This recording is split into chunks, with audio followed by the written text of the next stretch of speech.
The morning mist clung to the stone walls of Shadowmere Castle like ghostly fingers, and Arya Nightshade pressed herself against the cold granite, hoping to remain invisible. Through the courtyard below, she watched the pack's morning training session, where warriors in both human and wolf form sparred with lethal precision. "Look at her cowering again," came the deep, mocking voice that never failed to make her stomach twist.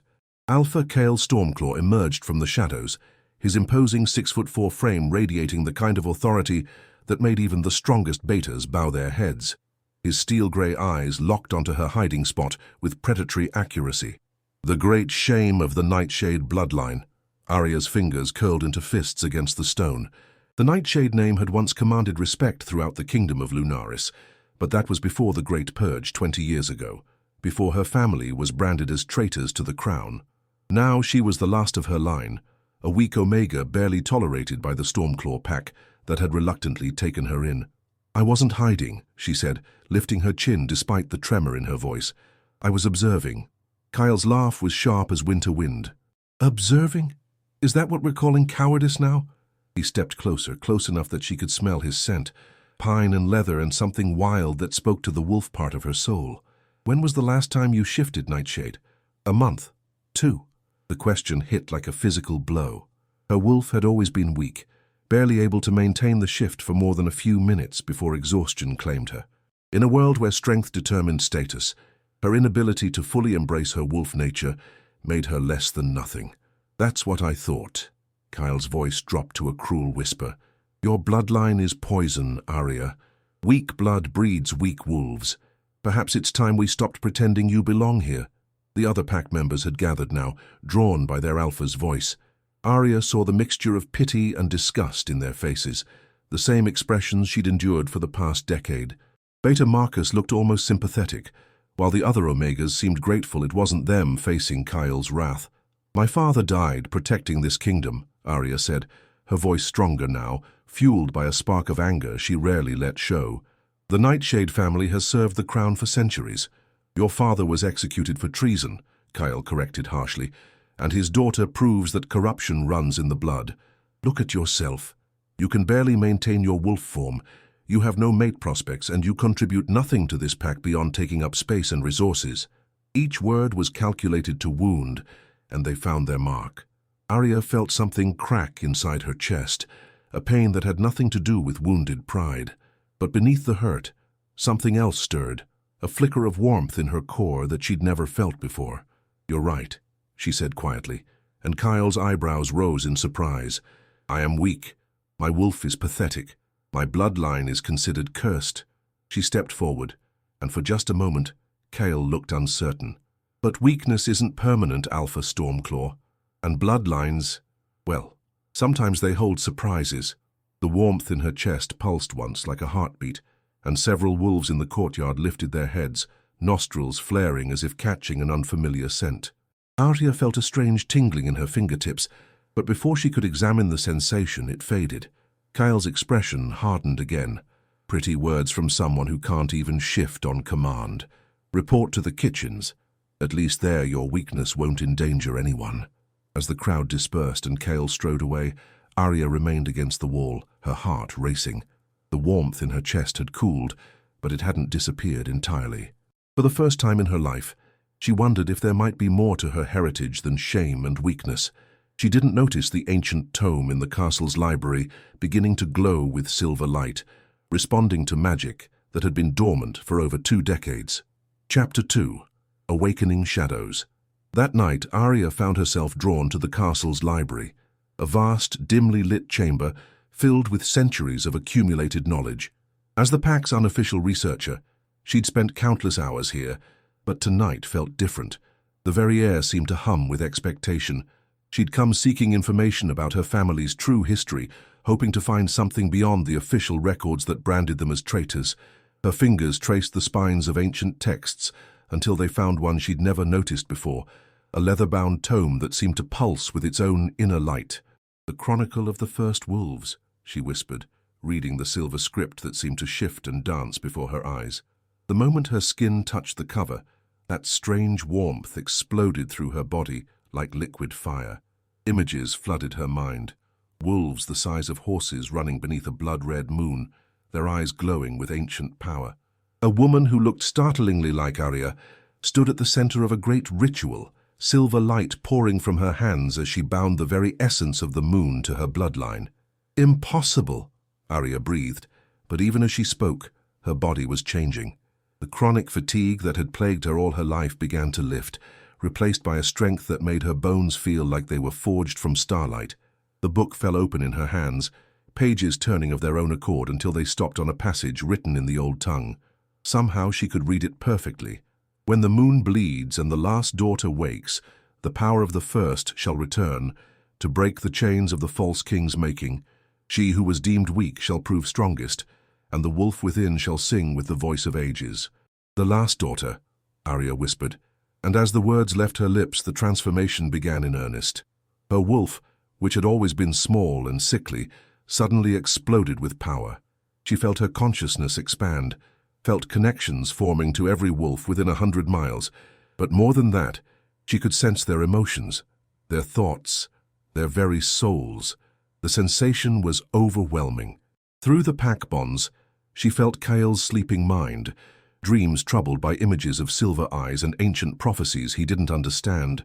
She felt Beta Marcus's guilty conscience over the way the pack treated her, felt the other Omega's fear and envy, felt the entire complex web of pack dynamics laid bare before her. But that wasn't all. In the deepest part of her awakening consciousness, she sensed something that made her blood run cold, a darkness spreading across the kingdom, something that had been waiting for her power to awaken before revealing itself. A knock at the library door shattered her concentration. "Arya?" Beta Marcus's voice called softly. "I saw a light. Are you all right?" She quickly closed the book, but the power didn't fade. If anything, it seemed to be growing stronger. "I'm fine, Marcus. Just reading." "At 3 in the morning?" The door creaked open and Marcus stepped inside. He was a kind man in his 40s, one of the few pack members who'd never treated her with outright cruelty. But as his eyes met hers, she saw his expression change to one of shock. "Your eyes," he whispered. "They're silver." Arya turned toward the darkened window, seeing her reflection in the glass. Her normally brown eyes now glowed with the same silver light as the moon overhead. As she watched, her appearance seemed to shift slightly, her face more angular, her bearing more regal, as if her true nature was finally asserting itself. "Marcus," she said, and her voice carried new authority, new power that made the Beta instinctively straighten. "I need you to promise me something. Don't tell Kael about this, not yet. Arya, what's happening to you? This power, I can feel it from here. It's like nothing I've ever experienced." She turned back to face him, and Marcus actually took a step backward. The weak Omega was gone, replaced by something that made his wolf want to bare its throat in submission. "What's happening is that I'm finally becoming who I was always meant to be," she said. "But Kael isn't ready for that truth, neither is the pack. I need time to understand what's changing before—" The book in her hands suddenly flared with brilliant light, and both she and Marcus heard it clearly, the sound of massive wings beating against the night sky. Through the library window, they saw a shape blotting out the stars, something far too large to be any natural creature. "The Shadowkin," Marcus breathed. "But that's impossible. They were banished decades ago." Arya felt the ancient power in her blood respond to the threat, and she knew with absolute certainty that this was no coincidence. Her awakening had called something to the kingdom, something that had been waiting in the darkness for the last daughter to reclaim her birthright. "Go," she told Marcus, her voice carrying the unmistakable command of an alpha. "Wake the pack. But Marcus, when you speak to Kael, tell him the weak Omega might not be as weak as he thought." As Marcus hurried from the library, Arya opened the tome again, her silver eyes scanning the ancient text with new understanding. Tomorrow she would face Kael and the pack, with her true nature revealed. Tonight, she had to prepare for the war that her awakening had just declared. Chapter 3. The Alpha's Awakening. Dawn broke blood-red over Shadowmere Castle, and Alpha Kael Stormclaw stood on the battlements, surveying the damage from the night's attack. 3 outer buildings bore scorch marks from the Shadowkin's dark fire, and 2 of his warriors lay in the infirmary, with wounds that refused to heal naturally. "How?" he demanded, as Beta Marcus approached with the knight's report. "The Shadowkin have been banished beyond the Veil for 30 years. What could possibly have— Alpha, Marcus interrupted, something he'd never done in 15 years of service. There's something you need to know about last night, about Arya. Kyle's jaw tightened. If that Omega caused this somehow with her cursed bloodline— She didn't cause it, Marcus said firmly. She fought it. Kyle, I've never seen anything like what happened in that library. The power radiating from her. It was like standing next to a force of nature. Before Kyle could respond, a commotion erupted in the courtyard below. The pack had gathered, their voices rising in confused murmurs as a figure emerged from the castle's main entrance. Kyle's breath caught in his throat. It was Arya, but not the broken, cowering Omega he'd tormented yesterday. This woman moved with liquid grace, her spine straight and her head held high. Her hair, which had always been a mousy brown, now held threads of silver that caught the morning light. But it was her eyes that made Kyle's wolf pace restlessly in his chest. They glowed with ancient power, silver as moonlight on still water. Impossible, he whispered. As if she'd heard him from 3 stories up, Arya's gaze lifted to meet his. Even across the distance, Kyle felt the impact of that stare like a physical blow. His alpha instincts, which had never failed to assert dominance over any wolf, suddenly felt uncertain. She smiled, not the fearful, placating expression he was used to, but something sharp and knowing, then began to shift. Kyle had seen Arya's pathetic wolf form before. Small, weak, barely able to maintain the transformation. What emerged now made the entire pack step backward in awe. Her wolf was massive, nearly as large as his own alpha form, with fur that seemed to absorb and reflect moonlight simultaneously. Ancient power rolled off her in waves that made even the strongest pack members whimper in submission. But it was the howl that truly shattered Kyle's world. When Arya's wolf sang, every wolf within miles responded. It wasn't just a call. It was a command that bypassed conscious thought and spoke directly to their primal nature. Kyle felt his own wolf respond before he could stop it, his body shifting against his will as an answering howl tore from his throat. The sound that came from him wasn't the dominant roar of an alpha asserting territory. It was the song of a wolf recognizing his superior. Horror washed over Kyle as he realized what had just happened. In front of his entire pack, his wolf had just acknowledged Arya Nightshade as the dominant alpha. The weak Omega he'd spent years humiliating had somehow become something that made his very soul bow in recognition. Arya shifted back to human form with fluid grace, her clothes somehow intact despite the transformation, another impossibility that spoke to power far beyond normal werewolf abilities. "Good morning, Alpha Stormclaw," she called up to him, her voice carrying clearly across the courtyard. "I believe we need to talk." By the time Kyle made it down to the courtyard, his mind was racing. Everything he thought he knew about bloodlines, about power, about the natural order of their world had just been turned upside down. The pack parted before Arya like she was a force of nature, their eyes filled with a mixture of awe and terror. "What are you?" he demanded, stopping just out of arm's reach. Up close, the change in her was even more dramatic. Her scent had transformed completely. Instead of the weak, almost sickly smell of a failing Omega, she now carried the rich, complex scent of ancient forests and moonlight. "I'm exactly who I always was," Arya replied calmly. "The difference is that now I remember what that means." She gestured to the scorch marks on the buildings. "The Shadowkin attacked because my power awakened. They've been waiting beyond the veil for the last daughter of the First Wolves to reclaim her birthright." "The First Wolves are a myth," Kyle said, but his voice lacked conviction. The evidence of her power was impossible to deny. "Are they?" Arya tilted her head, and Kyle caught a glimpse of something predatory in her expression. "Tell me, Alpha, what do you know about why my family was really executed?"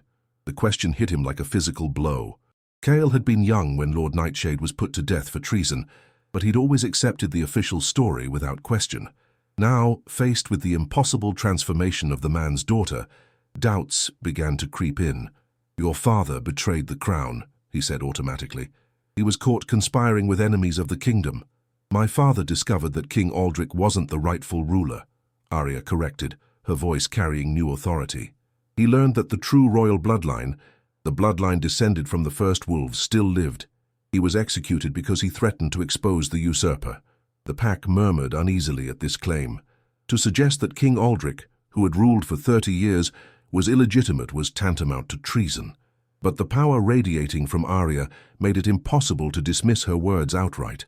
Kyle stepped closer, his alpha nature warring with the strange new instinct that told him to submit. Even if that were true, it doesn't explain what you've become. Arya's smile turned dangerous. What I've become, Kyle, is what I always was beneath the suppression spells your precious king placed on my bloodline. She held up her hand, and silver light danced between her fingers. I am the last daughter of the Moonwolves, heir to powers that predate your kingdom by centuries. And the reason the Shadowkin have returned is because they know that my awakening means their ancient enemy has finally come home. The Chapter 4, Bonds Forged in Fire. The revelation hung in the air like smoke from the Shadowkin's attack. Kyle stared at Arya, this new, impossibly powerful version of the woman he'd spent years tormenting, and felt something fundamental shift in his chest. His wolf, which had ruled his decisions since childhood, was practically prostrating itself in her presence. Suppression spells, he repeated slowly. You're saying that for 20 years, your true nature was being contained. Bound, Arya corrected. King Aldric's court mage wove the binding into my very soul when I was 5 years old. It was meant to ensure that the Nightshade bloodline died with me, weak, powerless, forgotten. Her silver eyes blazed brighter. But suppression spells require constant reinforcement, and the mage who cast it died 3 months ago. Beta Marcus stepped forward, his expression troubled. Mage Theron died in his sleep. Natural causes, they said. Nothing about Theron's death was natural, Arya said grimly. The Shadowkin have been working to break the barriers between worlds for decades. His death was just the final piece they needed. She looked around at the gathered pack, all of whom were watching her with expressions ranging from awe to terror, which means we have bigger problems than pack hierarchy to worry about. As if summoned by her words, a bone-chilling shriek echoed across the valley. In the distance, dark shapes could be seen moving against the morning sky. More Shadowkin, circling like vultures. They're testing our defenses, Kyle said, his alpha instincts kicking in despite his confusion about Arya's transformation. We need to evacuate the non-combatants and— No! Arya's voice cut through his planning like a blade. Running won't solve this. The Shadowkin aren't just attacking your pack, Kale. They're preparing to tear down the Veil entirely. If they succeed, creatures far worse than them will pour into this world. And what exactly do you propose we do about it? Kale demanded. Even if everything you're saying is true, even if you are some lost princess of the wolf world, we're talking about forces beyond— He never finished the sentence. Arya moved faster than thought, closing the distance between them in a heartbeat. Her hand pressed against his chest, directly over his heart, and power flooded through him like lightning. Images crashed into Kale's mind. The true history of the kingdom of Lunaris, King Aldric's coup 30 years ago, the systematic murder of anyone who carried the blood of the first wolves. He saw Arya's father not as a traitor, but as a loyal lord, trying to protect an ancient birthright. He saw the binding spell being woven around a terrified 5-year-old girl, her power locked away so completely that she believed herself weak. But more than the history, he felt the truth of what she'd become. Her power wasn't just individual strength. It was the ability to awaken the dormant potential in every wolf around her. The first wolves hadn't been just another pack. They'd been the progenitors of all werewolf kind, and their descendants had ruled not through domination, but through elevation of those they led. When Arya pulled her hand away, Kyle staggered. The world looked different now, colors more vivid, scents more complex. His own wolf felt stronger, more complete, as if parts of his nature he'd never known existed were suddenly awakening. "What did you do to me?" he whispered. "I showed you what you really are," Arya replied. "The Stormclaw bloodline carries first wolf heritage too, Kale. It's been dormant for generations, but it's there. You're not just an alpha. You're descended from the Moon Wolves' greatest champions." Around the courtyard, other pack members began to murmur as they felt similar changes. The power radiating from Arya was affecting them all, awakening bloodlines that had been suppressed for centuries. "This is impossible," Kyle said, but even as he spoke, he could feel the truth of it in his bones. "The strength, the connection. I can sense every wolf in the kingdom. And they can sense you," Arya confirmed. "That's how we're going to survive what's coming. Not as scattered packs fighting for territory, but as what we were always meant to be. A unified force guided by the power of the first." Another shriek split the air, closer this time. The Shadowkin were growing bolder, their dark forms visible even in daylight as they circled overhead. "They're waiting for nightfall," Marcus observed grimly. That's when they'll attack in force. Kyle looked at his pack, his people, and saw the fear in their eyes. But beneath the fear was something new. Hope. Arya's awakening had given them power they'd never imagined, but power without leadership was just chaos. "What do you need from me?" he asked Arya, the words coming harder than he'd expected. His entire identity had been built around being the alpha, the unquestioned leader. Submitting to anyone, even someone with Arya's obvious power, went against every instinct he'd cultivated. But Arya surprised him. Instead of demanding his submission, she stepped closer and spoke quietly, meant only for his ears. "I need you to be what you've always been, a true alpha. Not someone who rules through fear and intimidation, but someone who protects his people at any cost." Her silver eyes softened slightly. "I don't want to replace you, Kyle. I want to fight beside you. But that means you need to trust me, even after everything." The everything hung between them. Years of cruelty, of mockery, of systematic humiliation. Kyle had spent so long seeing Arya as weak that he'd never questioned why her supposed weakness triggered such aggressive responses from him. Now, looking into those ancient eyes, he began to understand. His wolf had always recognized what she was. His cruelty hadn't been about maintaining dominance.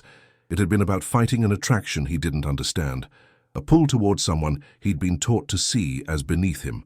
"I was wrong," he said simply, loud enough for the pack to hear. "About your bloodline, about your strength, about everything." It wasn't a complete apology. That would come later, in private, with the full weight of acknowledgement his behavior deserved.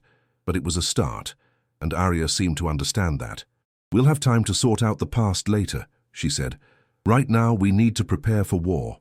As if to emphasize her point, the Shadowkin's shrieks grew louder, and the temperature began to drop despite the morning sun. Night was still hours away, but darkness was coming to Shadowmere Castle, and with it, a battle that would determine the fate of two worlds. Chapter 5. The True Enemy Revealed. As the sun reached its zenith, an unnatural chill settled over Shadowmere Castle. The Shadowkin circled closer now, their forms becoming more solid as they fed on the growing darkness they brought with them. But it was the figure materializing in the center of the courtyard that made even Arya's newfound power falter. King Aldrich himself stood before them, but not as Chaol had ever seen him. Gone was the regal bearing and carefully maintained appearance of nobility. This version of the king was gaunt, his skin bearing an ashen pallor that spoke of decades trafficking with dark forces. His eyes, once a warm brown, now glowed with the same malevolent energy as the Shadowkin above. "My dear Arya," he said, his voice carrying across the courtyard with unnatural resonance, "you've grown into quite the beautiful young woman. A pity you'll share your father's fate." The pack instinctively moved closer together, forming a protective circle around their leaders. Chaol felt his wolf surge with protective rage, but Arya placed a steadying hand on his arm. "Uncle," she said calmly, and Chaol's world tilted again. "I should have known you'd come personally. After all, you've been planning this moment for 30 years. Uncle." The word hit Chaol like a physical blow. King Aldrich was Arya's uncle, which meant Lord Nightshade was the rightful heir. Marcus breathed, understanding flooding his features. "You're not just descended from the first wolves. You're the true queen." Aldrich's laugh was like breaking glass. "Clever beta. Yes, my brother was firstborn, which made his brat the legitimate heir to a throne I've spent 3 decades warming." His form flickered, becoming more substantial as his power grew. "But legitimacy only matters if there's someone left to claim it." "You made a pact with the Shadowkin," Arya said, her voice steady despite the magnitude of the betrayal being revealed. "You traded your humanity for power, then spent 30 years weakening the barriers between worlds so they could return." "I traded weakness for strength," Aldrich corrected. "Your father clung to outdated notions of honor and duty. I embraced what was necessary to rule." His gaze swept over the assembled pack. "Just as I'll embrace what's necessary to end the Nightshade line forever." Chaol stepped forward, his alpha nature finally asserting itself in the face of a clear threat. "You'll have to go through us first." "Will I?" Aldrich smiled, revealing teeth that had become sharp as razors. "Tell me, nephew-in-law, how well do you really know your pack?" The words carried power, and suddenly Chaol could sense something wrong in the pack bonds. Several wolves were struggling, their eyes beginning to glow with the same dark energy as their false king. The corruption was spreading, turning pack members against each other as Aldrich's influence took hold. So you've been poisoning them, Arya realized. The tithes, the tribute ceremonies, you've been marking every pack in the kingdom with shadow magic. Insurance, Aldrich confirmed. Did you really think I'd leave my reign to chance? Every alpha who's sworn fealty to me, every pack member who's attended a royal ceremony, they all carry a piece of my power now. And that power has been waiting for this moment to activate. Nearly a third of the pack was now struggling against the dark influence, their faces contorted in pain as they fought to maintain control. Kyle felt his heart breaking as he watched warriors he'd trained since childhood slowly succumb to the Shadow King's will. "Fight it," he commanded, pouring all his alpha authority into the words. "You are Stormclaw. You bow to no false king." His words helped some resist, but others were too far gone. With inhuman roars, the corrupted pack members began to transform, but not into their natural wolf forms. The shadows twisted their shapes into something monstrous, part wolf and part nightmare. "Kyle," Arya said urgently, silver light beginning to pour from her hands. "I can cleanse them, but I need you to hold them off while I work." "Do it," he snarled, his own transformation rippling through him. His wolf form was larger now, enhanced by the awakening of his first wolf heritage, and he threw himself at the nearest shadow-corrupted pack member without hesitation. The battle erupted in chaos. Loyal pack members fought desperately against their corrupted family, while overhead the Shadowkin descended in a screaming mass of claws and dark fire. But it was Aldrich himself who posed the greatest threat. The false king moved through the melee like a force of nature, his power growing stronger with each moment of chaos. When he reached for Arya, shadows coiling around his hands like living weapons, Kyle intercepted him with a roar that shook the castle walls. "You want her?" Kyle snarled, his enhanced strength allowing him to grapple with the Shadow King. "You'll have to kill me first." "That was always the plan," Aldrich replied, his claws extending to twice their natural length. "The Stormclaw bloodline has served its purpose. Your pack's strength has helped me maintain order while I prepared for this day, but now that the true heir has awakened, I no longer need pretenses." They fought across the courtyard with inhuman speed and strength, two alphas enhanced by ancient power and driven by absolute conviction. But Kale was fighting for his people, while Aldrich fought only for dominion. As their battle raged, Arya's voice rose above the chaos. She was singing, not words but something far older, a melody that seemed to resonate in the very stones of the castle. The song carried the power of moonlight and starfire, and wherever its influence touched, the shadow corruption began to burn away like mist before sunrise. One by one, the transformed pack members began to revert to their true forms, the darkness driven from their souls by the ancient magic flowing through Arya's voice. Even the Shadowkin above began to shriek in pain as her power washed over them. "Impossible," Aldrich gasped, his attention momentarily diverted from his fight with Kale. "The binding spell should have prevented—" "The binding spell was cast by someone who served you," Arya called out, her voice somehow carrying clearly despite the ongoing song. "Did you really think I wouldn't discover that my true power was never bound at all? Only hidden, waiting for the moment I truly needed it." Kyle used Aldrich's distraction to land a devastating blow, his claws raking across the false king's chest, but instead of blood, shadows poured from the wounds.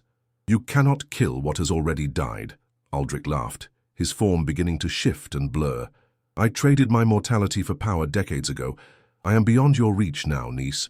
But the revelation of your true nature means the Shadowkin can breach the veil fully. This world will burn, and I will rule over its ashes." Atari Chapter 6. The Queen's Choice. Aldrich's form began to dissolve into pure shadow, his laughter echoing as he prepared to retreat beyond the veil. But Arya's song suddenly changed, the melody becoming something harder, more commanding. Silver chains of pure moonlight erupted from the ground, binding the Shadow King before he could escape. "You're not going anywhere, Uncle," she said, her voice carrying absolute authority. "This ends now." The transformation that overcame Arya in that moment was breathtaking. Her human form remained, but power radiated from her like visible heat. Her hair became pure silver, flowing as if moved by cosmic winds, and her eyes blazed with the light of 1,000 moons. When she spoke, it was with the voice of the first wolves themselves. "I am Arya Nightshade, daughter of the moon, heir to the throne of Lunaris, and guardian of the veil between worlds. I claim my birthright, and I cast you down." The power that erupted from her was beyond anything Kael had ever imagined. It didn't just cleanse the remaining shadow corruption, it reached across the entire kingdom, touching every wolf within hundreds of miles. He felt the awakening ripple outward like a wave, suppressed bloodlines activating, dormant abilities flaring to life, the true strength of their people finally unleashed after centuries of artificial limitation. But more than that, he felt the veil itself responding to her call. The barriers between worlds, weakened by decades of Aldrich's manipulation, began to strengthen and repair themselves. The Shadowkin above shrieked in panic as they found themselves being pulled back toward their own realm. "You may have awakened your power," Aldrich snarled, straining against the moonlight chains, "but you're still just one wolf. The Shadowkin have spent 30 years preparing for this moment. Even if you banish me, others will continue the work." "You're right," Arya agreed calmly. "I am just one wolf, but I'm not fighting alone." She extended her hand toward Kyle, and he understood immediately what she was offering. Not submission, not dominance, but partnership. True equality between two powerful beings who could accomplish together what neither could manage alone. Kyle took her hand without hesitation, and the moment their skin touched, power exploded between them. His own first wolf heritage, fully awakened now by Arya's influence, merged with hers in a display that lit up the entire valley. Every wolf for miles felt it, the formation of a bond deeper than mate marks, deeper than pack loyalty. This was what the ancient texts called the crown bond, the joining of two royal bloodlines into something greater than the sum of its parts. "Impossible," Aldrich breathed. "The Stormclaw line was severed from royal heritage centuries ago." "Was it?" Arya smiled, and in that expression Kyle saw not just the woman he'd wronged, but the queen she'd always been meant to be. "Or did you simply believe your own propaganda? The first wolves didn't rule through a single bloodline, Uncle. They created a network of royal houses, each carrying a piece of the greater power. The Stormclaws were never lesser nobility. They were the guardians of the royal line, protectors bound by ancient magic to serve and defend the true heirs." The truth of it resonated through Kael's bones. His family's absolute loyalty to the throne, their unusual strength even among alphas, their pack's peculiar ability to sense deception, it all made sense now. The Stormclaws hadn't just served the royal family. They'd been created to protect it. "Which means," he said, understanding flooding through him, "that your awakening awakened me as well. We're bound by magic that predates the kingdom itself." "The guardian and the heir," Arya confirmed. "Two halves of a whole that was split centuries ago to keep the power from being concentrated in one person. Uncle, you never had any chance of truly defeating the royal line because you never understood what it really was." Their combined power reached a crescendo, and the moonlight chains binding Aldrich began to burn with silver fire. But instead of destroying him, the magic began to transform him, stripping away decades of shadow corruption and revealing the man he'd once been. "I'm giving you a choice," Arya said, her voice gentler now. "You can die as the monster you became, or you can live as the man you were before the shadows claimed you. But either way, your reign ends today." For a moment, Aldrich's form flickered between shadow and flesh, and Kyle caught a glimpse of genuine anguish in his eyes. "I never meant. The power was supposed to make me stronger, better able to protect the kingdom. But it whispered such dark things, showed me such terrible possibilities." "The Shadowkin specialize in corruption," Arya said sadly. "They find the fears and ambitions in a person's heart and twist them until black seems white. But the man you were before, my father's brother who taught me to read, who carried me on his shoulders through the castle gardens, that man is still in there somewhere." "Arya," he whispered, and for just a moment his voice was purely human again. "I killed him. I killed my own brother to steal a throne that was never mine to take." "I know," she replied simply, "and that's something you'll have to live with. But death won't bring him back, and the kingdom needs to heal. We need someone who understands both the light and the darkness to help guide that healing." The silver chains began to change, becoming not bonds of imprisonment, but threads of connection, still holding Aldrich, but now linking him to the same power that flowed through Arya and Kyle. It was mercy, but it was also justice. He would live, but he would serve, spending whatever years remained to him working to repair the damage his reign had caused. "The Shadowkin," he began. are being drawn back through the veil as we speak, Kyle observed. Overhead, the dark creatures were indeed disappearing, pulled back to their own realm as the barriers between worlds reasserted themselves. Your bond with them is broken. The corruption is cleansed. As the last of the Shadowkin vanished, dawn broke properly over Shadowmere Castle. Not the blood-red light of the past few hours, but golden sunrise that spoke of new beginnings. The pack, restored to their true forms and freed from shadow corruption, looked around in wonder as they felt their own heritage awakening. "What happens now?" Marcus asked, approaching cautiously. His own transformation was subtle but noticeable, his bearing more confident, his scent carrying undertones of ancient strength. Arya looked out over the valley, then back at Kale. When she smiled, it transformed her entire face, and he realized that for all her power, she was still the woman he'd spent years misunderstanding. "Now," she said, "we rebuild. A kingdom based on truth instead of lies, strength instead of fear, unity instead of division." She squeezed Kyle's hand, their bond humming with shared purpose. "But first, I think the new queen owes her guardian a proper conversation about the past few years." Kyle winced, knowing that conversation would be both necessary and painful. But as he looked into her silver eyes, he saw not condemnation, but hope. They had work to do, both personal and political. The kingdom needed healing, the pack needed guidance, and they needed to figure out how to turn a bond forged in crisis into something that could last a lifetime. But for the first time since this all began, Kyle believed it was possible. Chapter 7. The Reckoning. 3 days after the battle, Arya stood in the castle's great hall, now transformed into a makeshift throne room.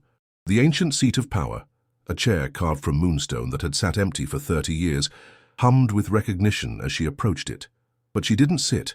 Instead, she turned to face the assembled crowd of pack leaders, nobles and common folk who had traveled from across the kingdom to witness the coronation. Kale stood to her right, not as a subordinate, but as an equal. The past 3 days had been intense. Long conversations that had laid bare years of pain and misunderstanding, followed by the delicate work of establishing a new government. The crown bond between them had settled into something profound, a connection that enhanced both their strengths without diminishing their individual power. "Before I accept the crown of my fathers," Arya announced, her voice carrying to every corner of the hall, "there are truths that must be spoken, and debts that must be acknowledged." She gestured, and Aldrich was brought forward. The former king looked like a broken man, human again but aged by the weight of his crimes. The shadow corruption was gone, but the memories of what he'd done remained. "Aldrich of the House of Nightshade," Arya said formally, "you stand accused of regicide, usurpation, trafficking with dark forces, and the systematic oppression of our people's true nature. How do you answer these charges?" "Guilty," he said simply, his voice barely audible. "To all of it. I have no defense and seek no mercy." A murmur ran through the crowd. Many had expected a trial, denials, perhaps even an execution, but Arya had something else in mind. "The traditional punishment for these crimes would be death," she continued. "But death is an escape, Uncle. Instead, you will live with what you've done. You will spend your remaining years working to undo the damage your reign caused, hunting down the remaining shadow corruption, helping to restore the suppressed bloodlines, serving the kingdom you betrayed. Your life is forfeit, but your service may yet earn you some small measure of redemption." It was a punishment more devastating than death for a man who had spent 30 years ruling absolutely. To live as a servant, working to repair his own destruction, would be a constant reminder of his failures. "I accept," Aldrich whispered. "It's more than I deserve." With that settled, Arya turned her attention to the harder conversation, the one she'd been dreading since her awakening. "Alpha Stormclaw," she said formally, and Kale straightened. "You also stand before this court accused of crimes. Abuse of authority, systematic cruelty toward a member of your pack, denial of basic dignity and protection to someone under your care." Her voice softened slightly. "How do you answer?" The hall fell silent. This was the moment everyone had been waiting for. Would the new queen punish the Alpha who had tormented her for years? Kyle stepped forward, his head high, but his eyes filled with genuine remorse. "Guilty, Your Majesty. I have no excuse for my behavior. I allowed prejudice and ignorance to guide my actions. I used my power to hurt someone weaker than myself, and I convinced myself it was justified because of lies I chose to believe rather than truth I was afraid to see. "And what punishment do you think you deserve?" Arya asked. "Whatever you deem appropriate," Kyle replied. "If you wish to strip me of my alpha status, dissolve the pact bonds, exile me from the kingdom, I'll accept it. My people deserve better than a leader who could be so wrong about something so fundamental." Arya studied him for a long moment, and Kyle felt the weight of her gaze, not just as the woman he'd wronged, but as the queen she'd become. When she finally spoke, her words surprised everyone in the hall. "The punishment for your crimes," she said clearly, "is to live with the knowledge of what you did, and to spend every day proving that you've learned from it. You will remain alpha of the Stormclaw Pack, but you will also serve as my guardian and protector, not because the magic compels you, but because you choose to earn back the trust you violated." She stepped closer, lowering her voice so only he could hear. "I'm not forgiving you because I have to, Kyle. I'm forgiving you because I've seen who you really are beneath the anger and fear. The man who threw himself between me and Aldrich without hesitation. The leader who would rather face exile than let his people suffer for his mistakes. That man is worth forgiving. The question is whether you can forgive yourself." Kyle's throat tightened with emotion. "I'll spend the rest of my life trying to be worthy of that forgiveness." "Good," Arya said, then stepped back to address the hall again. "Now, there are others who deserve recognition." Beta Marcus was called forward first, along with the pack members who had resisted the shadow corruption. They were honored for their loyalty and strength. But more importantly, they were offered positions in the new government. Arya was building a council based on merit and character, rather than bloodline and politics. "The old ways of ruling are finished," she announced. "No more will power be concentrated in the hands of a few, while the many suffer in ignorance of their true nature. Every wolf in this kingdom will have the opportunity to awaken their full potential. Every pack will have a voice in their own governance, and never again will fear and prejudice be allowed to suppress the gifts we were born to wield." As the formal ceremonies concluded, and the crowd began to disperse, Arya finally approached the Moonstone throne, but instead of sitting alone, she gestured for Kyle to stand beside her.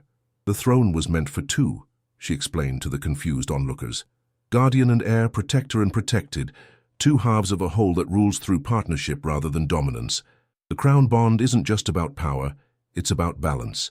When they stood together before the throne, the Moonstone began to glow with soft silver light. Ancient magic recognized them both, acknowledging not just Arya's right to rule, but Kale's right to stand beside her. It wasn't a romantic partnership, not yet anyway, but something deeper. A meeting of equals who had found strength in their connection. "Your Majesties," Marcus said, approaching with a document in his hands, "the first reports from the outer territories are arriving. The awakening wave reached every corner of the kingdom. Pack alphas are reporting incredible changes. Wolves discovering abilities they never knew they had. Bloodlines thought extinct suddenly manifesting. Even some humans displaying werewolf traits for the first time." "And how are they handling the transition?" Kyle asked. "Better than expected," Marcus replied. "Fear of change is being balanced by joy at finally feeling complete.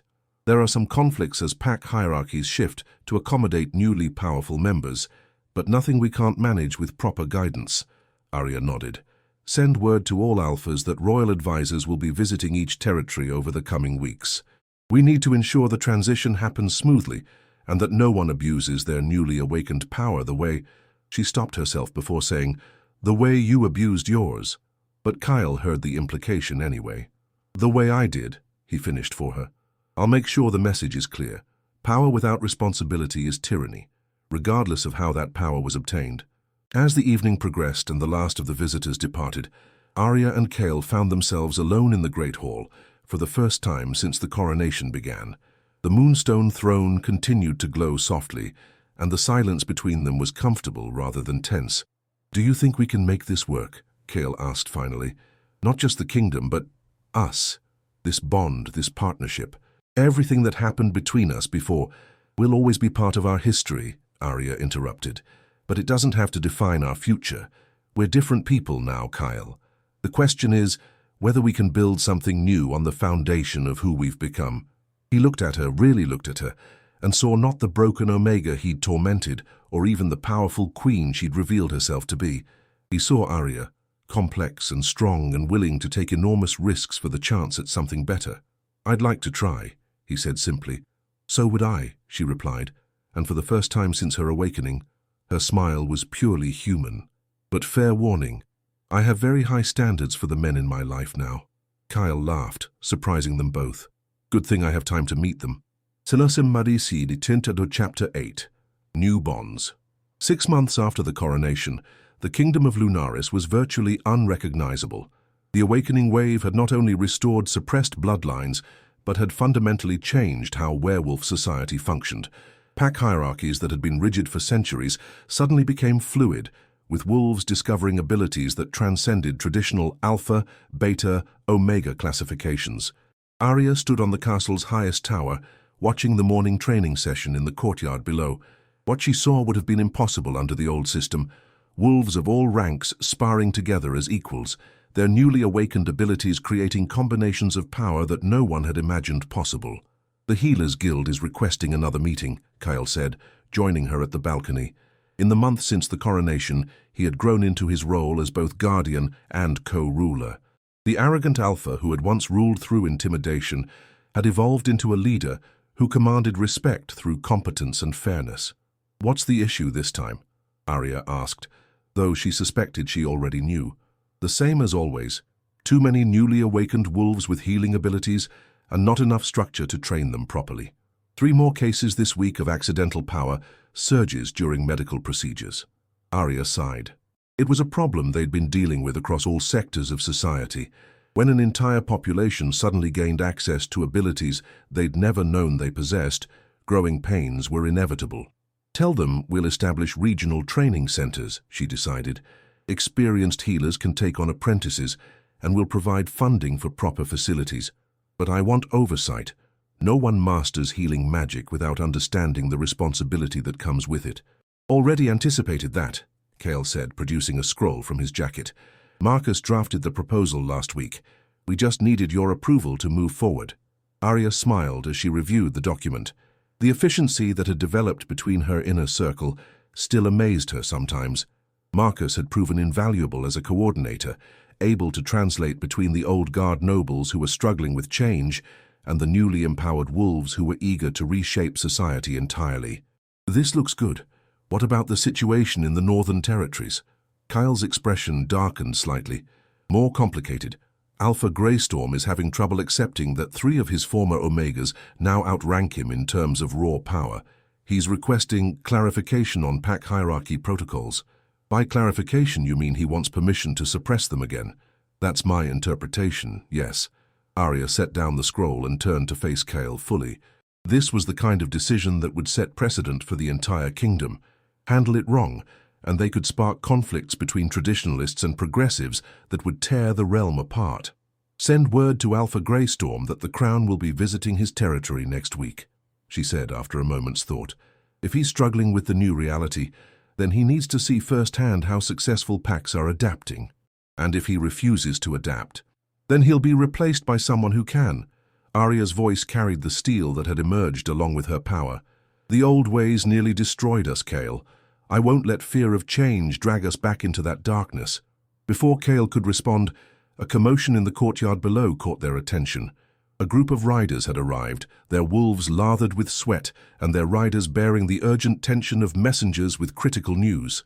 "Your Majesties," called the lead rider, dismounting even before his wolf had fully stopped.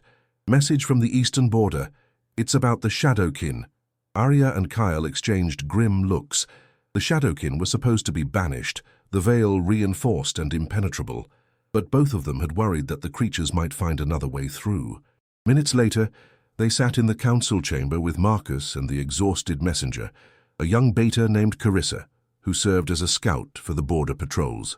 "The breaches started 3 days ago," Carissa reported, accepting a cup of water gratefully.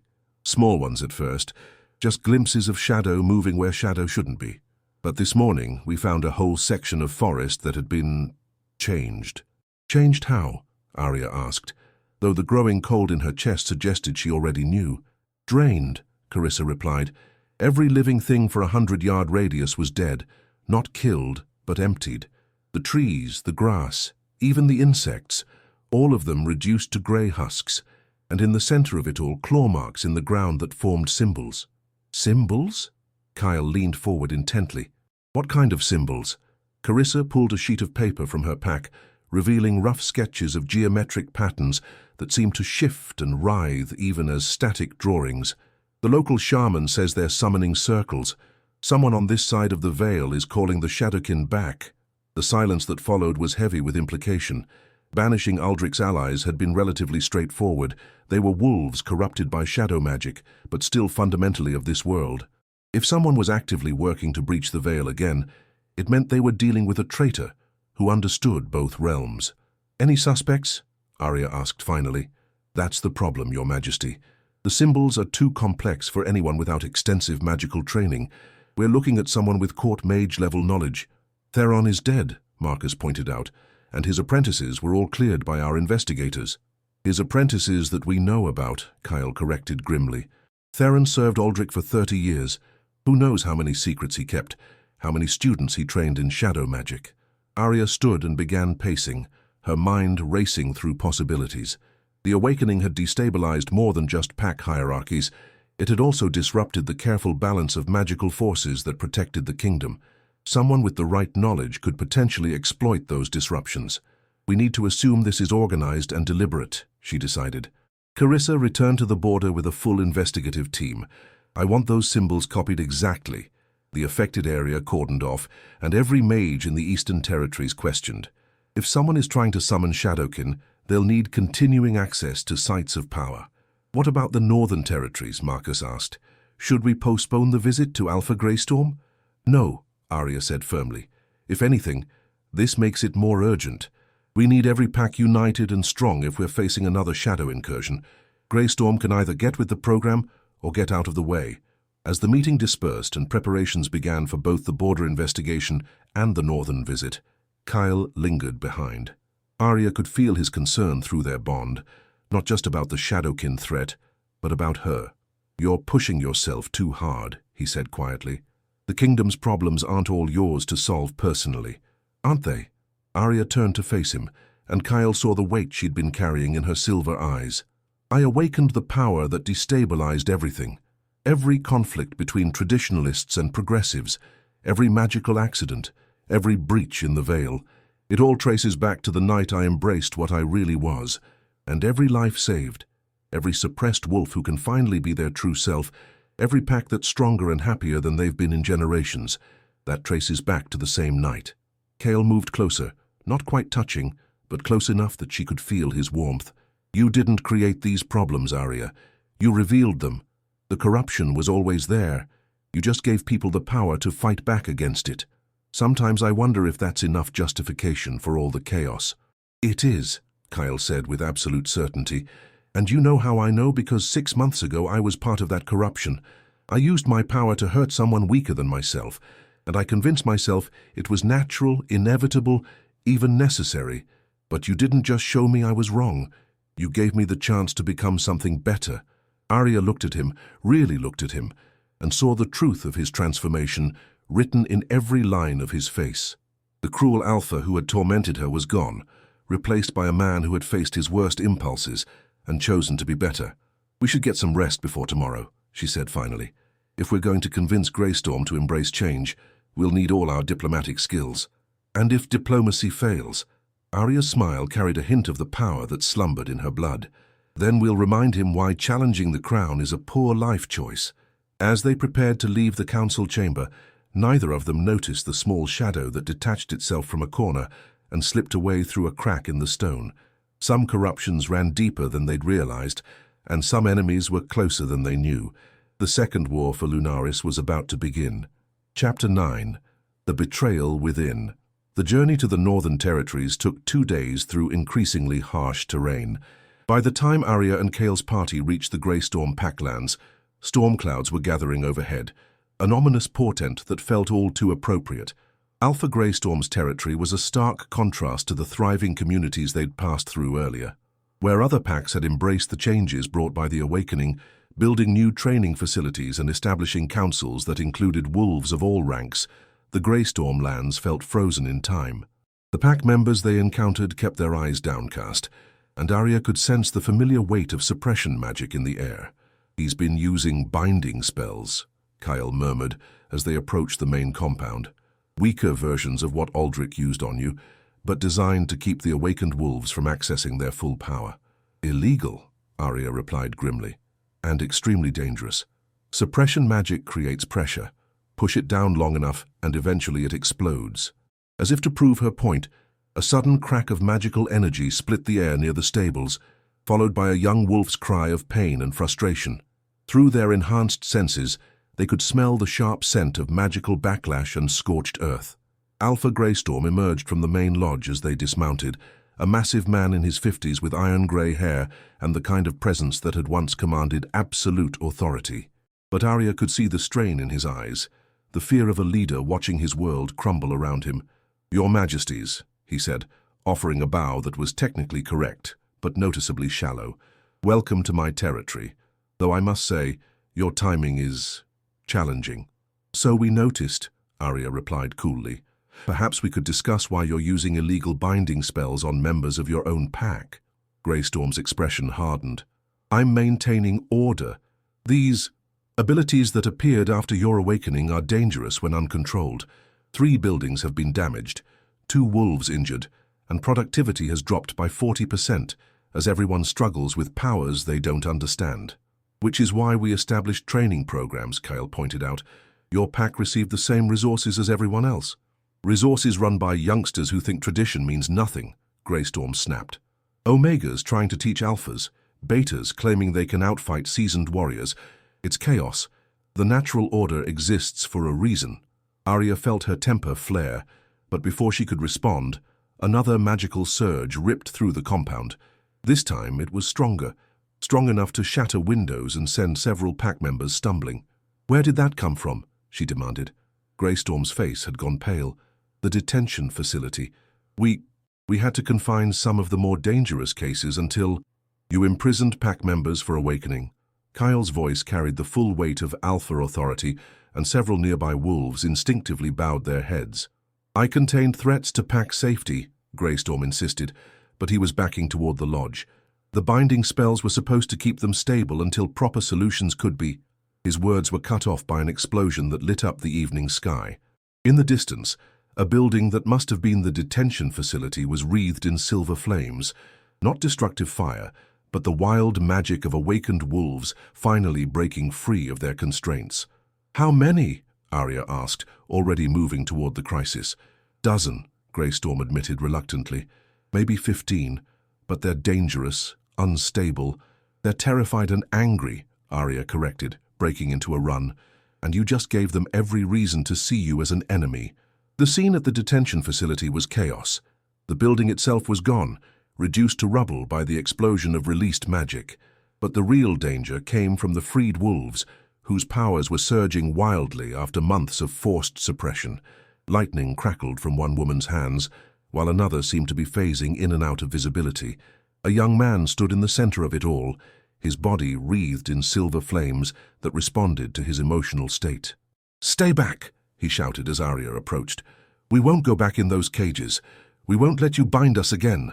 "I'm not here to bind anyone," Arya replied, keeping her voice calm and steady. "I'm here to help you control what's happening." "You're the queen," one of the women said accusingly. "This is all your fault. We were fine before you awakened everyone's power." "Were you?" Arya asked gently. "Were you really fine living as something less than your true self, never knowing what you were capable of, never feeling complete?" The question hit home. Several of the freed wolves looked uncertain now, their wild magic beginning to stabilize slightly. "The power is scary at first," Arya continued, taking another careful step forward. "I know because I lived without mine for 20 years. When it finally awakened, I thought I was going insane. But you're not broken, and you're not dangerous. You're just more than you were before." "Easy for you to say," the flame-wreathed young man replied bitterly.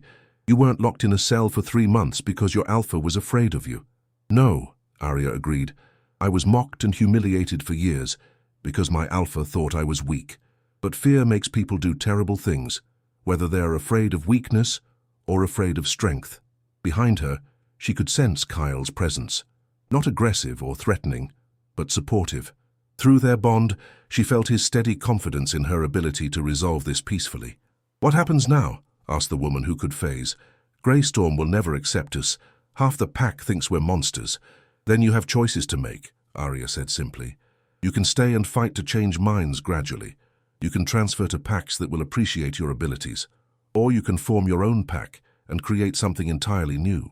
But what you can't do is let fear, yours or anyone else's, determine who you become.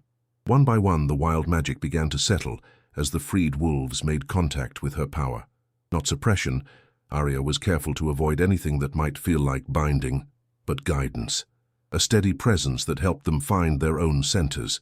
I want to transfer, the flame wielder said finally. I can't stay here after all this. The Moonhaven pack specializes in fire magic, Arya replied. Their alpha specifically requested wolves with your abilities. You'd be welcomed, not feared. Similar conversations continued as the crisis de-escalated. Some chose to transfer, others decided to stay and work for change within their current pack, and a few asked about forming new communities entirely. Through it all, Arya was careful to emphasize that the choice was theirs. No one would be forced into any particular path. But as the immediate crisis resolved, a new problem emerged. Marcus approached with grim news whispered privately to Kale, who went very still. What is it? Arya asked. Border Patrol just sent word, Kyle replied quietly. They found the source of the Shadowkin breaches. It's not what we expected. He handed her a message crystal, and when she activated it, the voice that emerged made her blood run cold. Greetings, dear niece. It was Aldrich, but not the broken, repentant man she'd left at the castle. This voice carried the old arrogance, the old power. By the time you hear this, I'll be long gone. Did you really think binding me with moonlight chains would hold someone who spent 30 years learning shadow magic? I played the repentant uncle well, don't you think? Long enough to study your new power, understand its weaknesses, and make contact with allies you never knew I had. The crystal continued. The awakening you're so proud of opened more than just suppressed bloodlines, Arya. It cracked the barriers between all realms, not just the shadow realm. There are things stirring in the deep places that make Shadowkin look like house pets, and I've promised them a world to hunt in exchange for the power to reclaim what's rightfully mine. The northern incidents were just tests, the message concluded. By now, the real invasion has begun. I do hope you're ready for a proper war, Your Majesty, because this time there won't be any dramatic last-minute saves. This time, I intend to finish what I started 30 years ago. The crystal went dark, leaving them in stunned silence.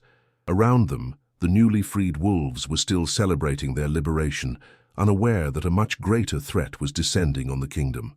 How long ago was this sent? Arya asked. 6 hours, Marcus replied. He's had a significant head start. And the real invasion? Already begun. 3 major population centers are reporting coordinated attacks by creatures we don't recognize. Not Shadowkin, something worse. Arya closed her eyes for a moment, feeling the weight of leadership settle fully onto her shoulders. The kingdom was still adapting to the awakening, still learning to handle their new abilities, and now they faced an invasion by forces from realms beyond the shadows. Send word to every pack, every community, every individual wolf in the kingdom, she commanded. Full mobilization. If Aldrich wants a war, we'll give him one. But this time he's not facing a suppressed population living half-lives. This time, he's facing us at our full strength. As messengers scattered to spread the word, Arya turned back toward the ruins of the detention facility. The freed wolves were watching her with a mixture of awe and concern. Well, she said, managing a grim smile, I hope you're all ready for some advanced combat training, because it looks like you're going to need it sooner than expected. The true battle for the soul of Lunaris was about to begin. Chapter 10. The Crown Unbroken. The final battle came at dawn, 3 days later, on the Fields of Mourning, where the first wolves had once made their last stand against an invasion from the Void Realms. Arya found the symbolic appropriateness grimly fitting as she surveyed the enemy forces arrayed against them. Aldrich had not been idle during his months of supposed repentance. The army he'd assembled was a nightmare fusion of corrupted wolves, void creatures that hurt to look at directly, and twisted amalgamations that had once been human. At their center stood Aldrich himself, but transformed beyond recognition. His deal with the Void Lords had given him power at the cost of his remaining humanity. At least 1,000, Kyle estimated, studying the enemy lines through a spyglass. Maybe 1,200. And those void creatures, I can't even count them properly. They seem to exist in multiple dimensions at once. Numbers won't decide this, Arya replied, though her own assessment was equally grim. The allied forces of Lunaris numbered barely 600, even counting every awakened wolf who had answered the call to arms. This comes down to the strength of our bonds versus the hunger of the void. Behind them, the army of Lunaris was a sight that would have been impossible 6 months ago. Wolves who had once been divided by rigid hierarchy now fought as equals, former Omegas standing beside ancient Alphas, healing specialists working alongside combat experts, and through it all the silver light of awakened power, binding them together in ways that transcended individual ability. "Your Majesty," Marcus approached with the final tactical reports. "All units are in position. The Northern Wolves have established defensive lines along the river, the healers are ready with field hospitals, and the new fire specialists are prepared to provide covering fire for our advance. And the Greystorm Wolves? Alpha Greystorm himself is leading a combined unit of traditional warriors and newly awakened fighters. He wanted me to tell you that he understands now why the old ways had to change." Arya nodded. The crisis at Greystorm's territory had ultimately served as a catalyst. Seeing his own pack members imprisoned for their nature had forced him to confront the reality that suppression only bred conflict. The pack that had marched south to join the defense was united in a way it hadn't been for generations. "Signal positions," she commanded. "Begin the advance." The battle that followed was unlike anything in the kingdom's history. This wasn't wolves fighting wolves, with familiar tactics and predictable strategies. This was a collision between fundamentally different approaches to existence, the unity and growth represented by the awakened wolves against the hunger and consumption that drove the void creatures. Arya and Kale fought at the center of the formation, their crown bond allowing them to coordinate not just their own actions, but the entire army's strategy. Where Arya's power reached, suppressed abilities awakened and frightened wolves found courage. Where Kale's strength manifested, defensive lines held against impossible odds and strategic retreats became fighting withdrawals instead of routes. But the enemy was adapting too. The void creatures learned from each encounter, their forms shifting to counter specific abilities they encountered. And Aldrich himself was proving to be a more dangerous opponent than he'd ever been as a shadow-corrupted king. "You still don't understand," he called out as he battled through the melee toward Arya and Kyle. His voice carried across the battlefield despite the chaos, enhanced by void magic that made reality bend around his words. "The awakening you're so proud of? It was never about freeing suppressed bloodlines. It was about preparing a feast for entities that consume magical potential itself." His attack came as much through words as through claws, doubt and fear weaponized to weaken the bonds that held the allied forces together. Several wolves faltered as his words hit home, their newly awakened abilities flickering with uncertainty. "He's lying," Arya called back, her own voice carrying the authority of absolute truth. "The awakening came from love. Love of what we could become. Love of the connections between us. Love of the strength we find in each other. No void creature can understand that, which is why they'll ultimately fail." The conflict between these two philosophies played out across the battlefield in individual struggles. Wolves who had spent months learning to trust their new abilities were tested against creatures that existed to drain that very power. Bonds forged in community and mutual support were pitted against the isolating hunger of the void. The turning point came when one of the Void Lords, a massive entity that seemed to exist partially outside normal space, focused its attention on the healing stations where wounded wolves were being treated. Its attack wasn't designed to kill, but to drain, pulling the life force from injured fighters to feed its own power. But when it reached for the wounded, it encountered something it had never faced before. The healers didn't just mend injuries, they channeled the power of connection itself, the bonds between pack members that allowed them to share strength and support each other through crisis. The Void Lord's attempt to feed backfired spectacularly as it tried to drain an entire network of interconnected souls. The resulting explosion of pure life force sent shockwaves through both armies. But while the void creatures reeled in pain from the contact with something antithetical to their nature, the awakened wolves felt their power surge to new heights.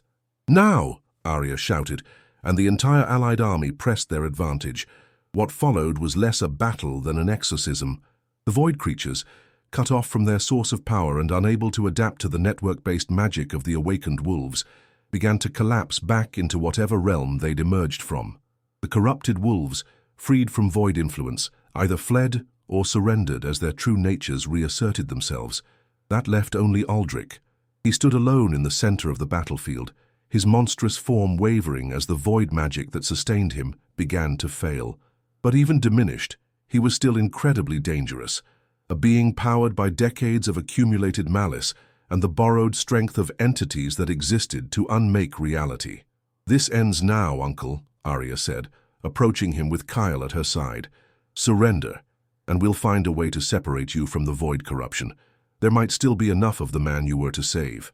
"Save?" Aldrich laughed, and the sound was like breaking glass. "Look at me, child. Look at what I've become. There is no man left to save, only hunger and the will to consume everything that reminds me of what I lost." His final attack came with the desperate fury of something that had nothing left to lose. Void magic and shadow corruption combined in an assault that targeted not just their bodies, but the very bonds that connected them to their power and each other. But Arya and Kyle had spent months learning to fight as partners rather than individuals. When Aldrich's attack struck, it met not two separate targets but a unified defense that shared the burden between them. More than that, their crown bond had grown to encompass their entire army. Every awakened wolf on the battlefield contributed their strength to the defense. The result was a clash of fundamental forces, the hunger of the void against the strength found in voluntary connection. For a moment, the outcome hung in balance as reality itself seemed to waver under the strain. Then Arya spoke a single word, not in the common tongue or even the old language of the first wolves, but in something older still, the true name of what they were fighting for: unity. The word carried with it every choice made for connection over isolation, every moment of trust between former enemies, every decision to build up rather than tear down. It was the antithesis of everything the void represented, and it hit Aldrich's corrupted form like a physical blow. The void magic sustaining him simply stopped. Without the borrowed power from entities that existed to consume and destroy, the man who had traded away his humanity found himself face to face with what he'd become. The horror in his eyes was the first truly human emotion Arya had seen from him in months. "I remember now," he whispered as his monstrous form began to collapse. "I remember why I thought the power was worth it. I was so afraid. Afraid of being weak, afraid of being forgotten, afraid of not mattering in the grand scheme of things." "Everyone matters," Arya said gently, kneeling beside him as the void corruption finally finished burning away. "That's the whole point of what we're building. A kingdom where everyone has value, everyone has a voice, everyone belongs." "Too late for me," Aldrich replied. But he smiled, a genuine expression that reminded Arya briefly of the uncle who had once carried her through castle gardens, but not too late for them. His final act was to use the last of his strength to sever the connections between the surviving void creatures and the reality they'd invaded, sealing the breaches he'd opened and ensuring that the entities he'd bargained with could never return. As the sun set over the fields of morning, Arya stood surrounded by her people, not subjects but partners in the great work of building something better. The kingdom of Lunaris had been tested in the crucible of war and had emerged stronger for it. "What happens now?" Kyle asked, watching as healers moved among the wounded and surrender parties were organized for the corrupted wolves who had survived.